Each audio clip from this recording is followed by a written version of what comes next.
This episode was absolutely insane, and I'm kind of pissed off. Not because it was insane, but because, for fuck's sake, can we get a win? Can we get a win? I'm actually rooting for the heroes, even though I love the villains more. Because I know that in order for every character to live, I know that for every character or for Dobby and Toga to live, the heroes have to win because they're gonna have to lock up the villains because hopefully they don't end up killing off the villains despite what they did. Anyway, so this episode starts off with what does it start off? Oh yeah, it starts off with Froppy and Ochako running around or running to where Dobby and Toga are. We get a little bit of a glimpse into Toga's true thing. So they see that Toga, dressed as Jin or Twice, is like having a crisis. Toga's like confused, like why she can't use quirks. Like this is the confusing part. This is confusing. Also, I have to watch these in Japanese because they literally just come out, so I do miss some stuff because it's hard for me to read while watching because first off, I suck at reading. Second off, I miss a ton of the animation because I'm constantly looking at the words, and that's hard. But anyway, so yeah, Toga's is talking about how she can't use Dobby's quirk. She can't use or she couldn't use. It was weird because she is using Twice's quirk, but she's talking about how she can't use Twice's quirk. What? So if she dressed up as Dobby, could she use his fire, or is it a no because she doesn't have fire resistance? And my theory is that Dobby has a little bit of fire resistance because otherwise, from what it seems like, Dobby has the strongest fire out of the Todoroki family. So it's when he shoots anybody else, they are incinerated almost. So I assume that Dobby has some fire resistance. Or it was explained that because of his ice quirk, he does have fire resistance. He's constantly using his ice quirk to cool down his body. But that doesn't make any sense because fire melts ice. So yeah. Anyway, so I believe he does have some fire resistance. So if Toga ever copied Dobby, she would only have the fire quirk, and that would incinerate her instantly. So I don't think she could ever actually use Dobby. But it's confusing what she was trying to say, because it's she was talking about how she can't use Dobby and Twice's quirk, even though she liked them a lot. Also, that confirms that she does like Dobby. So, naysayers talking about how Dabi and Toga would never work out. She literally admits to liking her. Or, liking him. And I believe that Dabi does like Toga because otherwise... Because Dabi's always been the type of person that, like, never cares. But he actively went to Toga's house to watch over her and burnt down the house so then she didn't go back to the old ways and drop her entire belief system. He went out of his way to ignore what he was doing to help out Toga. There's no way you can't deny that that's like some type of level of love. Anyway, we're not talking about that. That episode hasn't come out yet. But yeah, anyway, it was just confusing because I don't know. Toga's able to use the quirks. I'm assuming that's a new thing now. Because I remember when she was dressing up as Cammy, I thought it was weird that she didn't use Cammy's quirk. Is that her name, Cammy? The girl, the reveal that Toga dressed up as Cammy and then was like walking back to the villains, and it's like an earlier thing, but I always thought that it was weird that Toga didn't use Cammy's quirk. So I always had the assumption that Toga isn't able to use quirks, but I'm assuming there was a mutation because there's this new thing where quirks level up kind of with the user. So it's like your mental state or like your mental maturity, I think, levels up your quirk. So I'm assuming it's called a quirk awakening. And I'm assuming Toga's was that now she can use quirks and she couldn't before.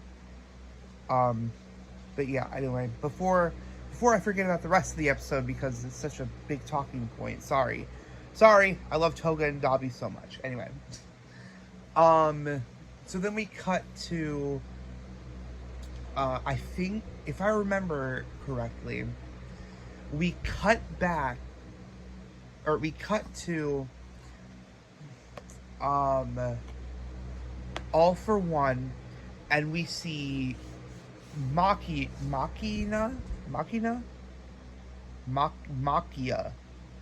something like that. That big hulking thing that obeys everything is running at them. All For One thinks that Maki is here to help him. No. Shinso, which I'm so fucking happy he's back. Shinso and Kirishima, again, so happy they're back. I was worried that they were going to be forgotten until like the last episode. Shinso and Kirishima are on top of Makia,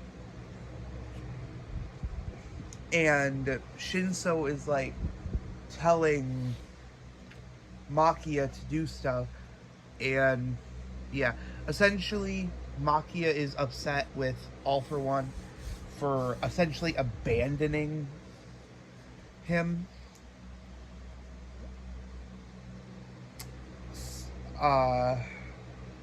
Yeah.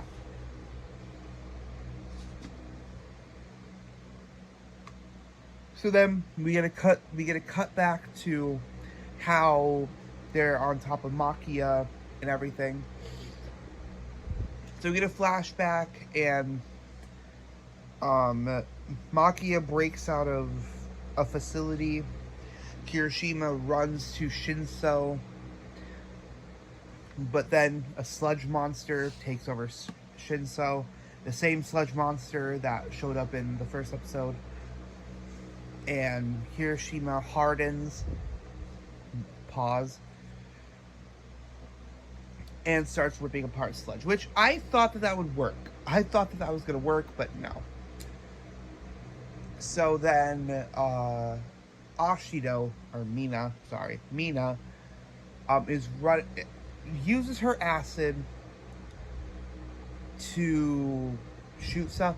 We find out that she can't use her acid very well because it burns her hand, which I was like, what? Wait, so you can, so like, you don't have acid immunity?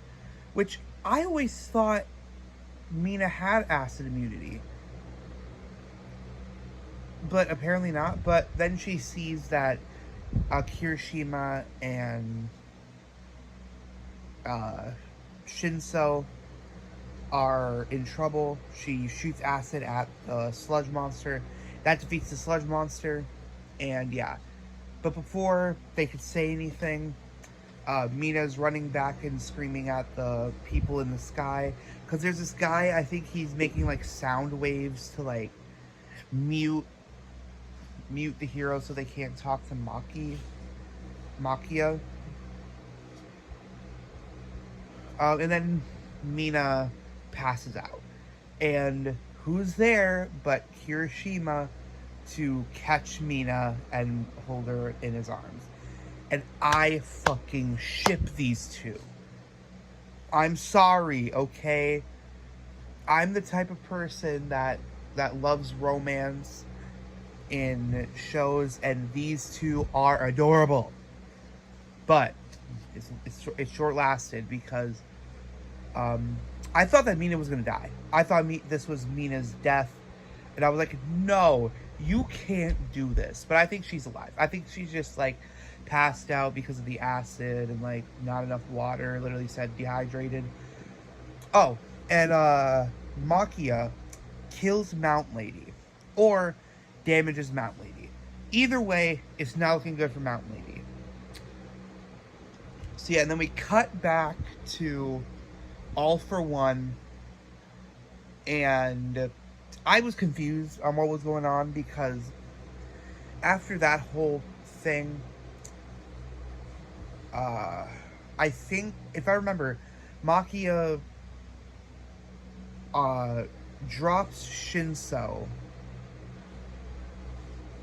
Yeah, he drops Shinso and Kirishima, and then starts attacking Dark Shadow, and then that gives All for One the upper hand to shoot light at Dark Shadow, which weakens Dark Shadow.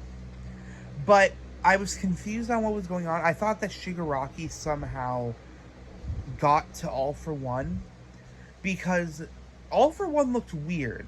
I don't know if this was a mistake or not, but All for One looked older, even though he like turned younger. He like turned into Shigaraki's age, or yeah, he turned to Shigaraki's age. But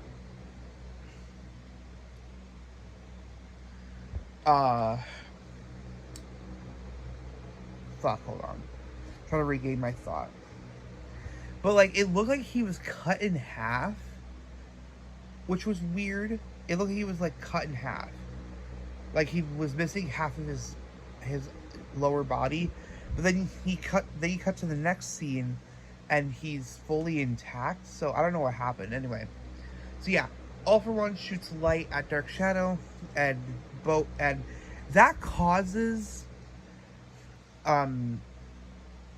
Tokoyami and Hawks' clothes to burn off, which I was like, whoa. That has to be stronger than anything that we've seen before.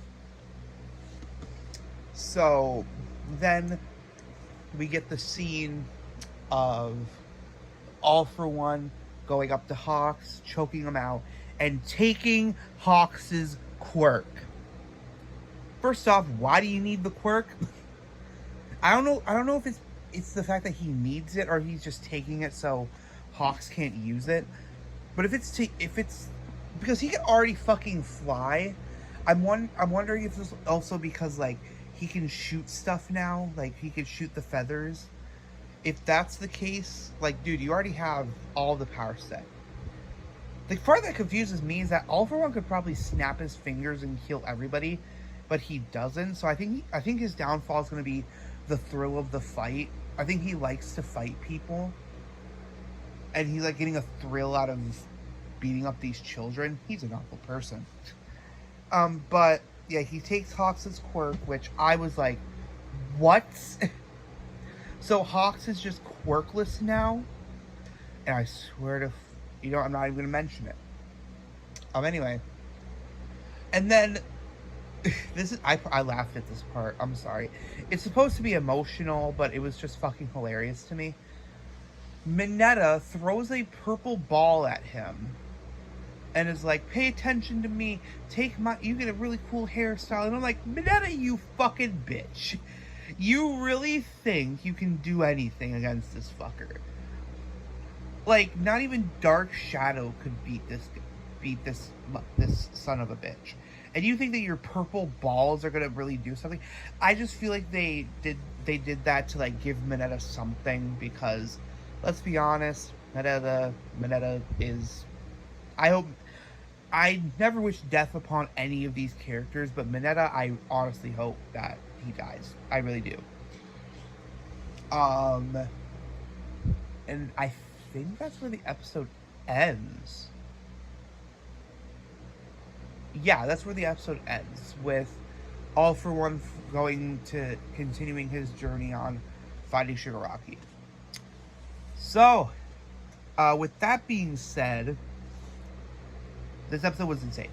This episode was actually good, and it barely showed Toga and Dabi. This episode just, wow. I'm not saying that Dabi and Toga have to be in an episode for me to enjoy it. Like, I've watched episodes without those two, and I still love them to this day. But yeah, this was an insane episode. I'm giving this episode an 8 out of 10.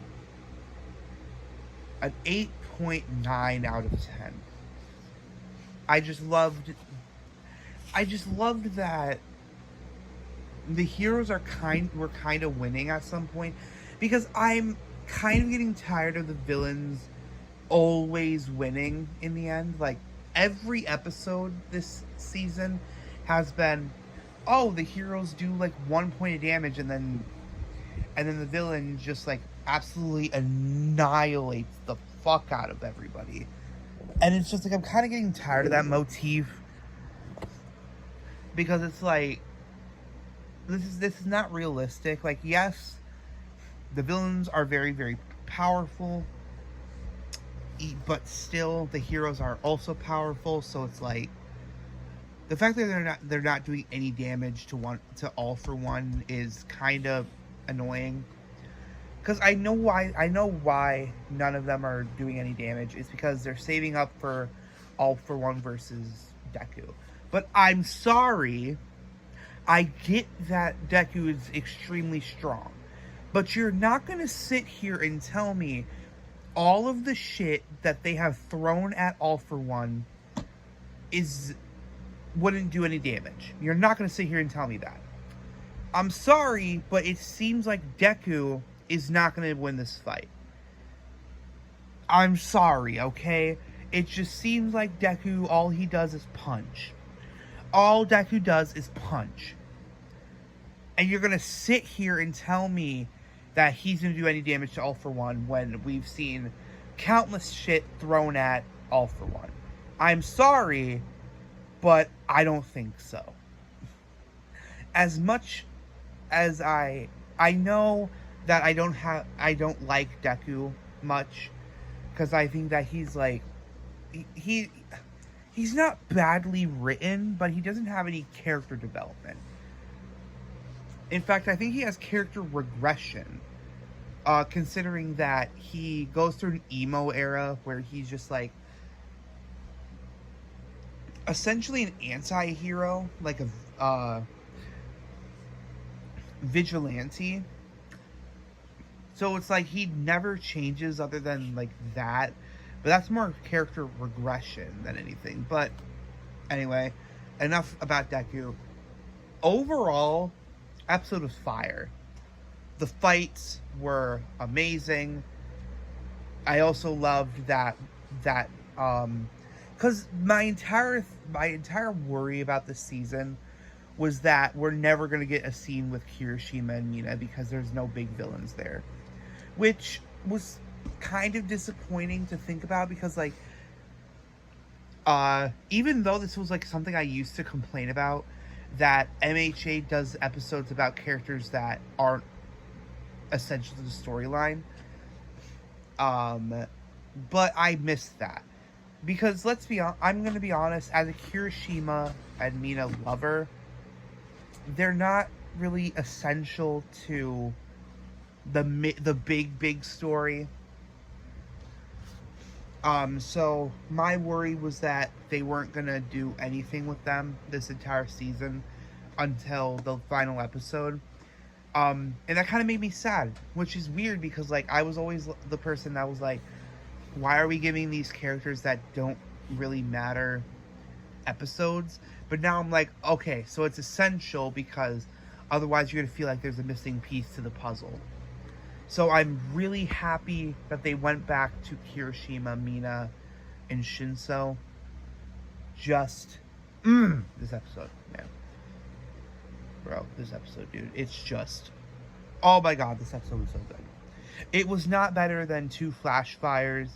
I'm sorry, but I'm that big of a Dabi and Toga lover that like any episode with them in it, it's like a 10 out of 10. But again, we're not going to be talking about that. This episode was fire. Loved it. I loved this episode.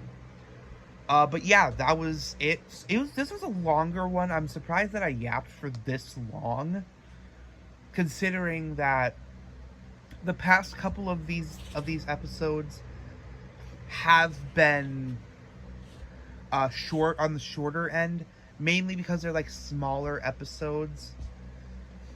But yeah, hopefully next episode is gonna have me yap for this long. And yeah, I'll see you guys later.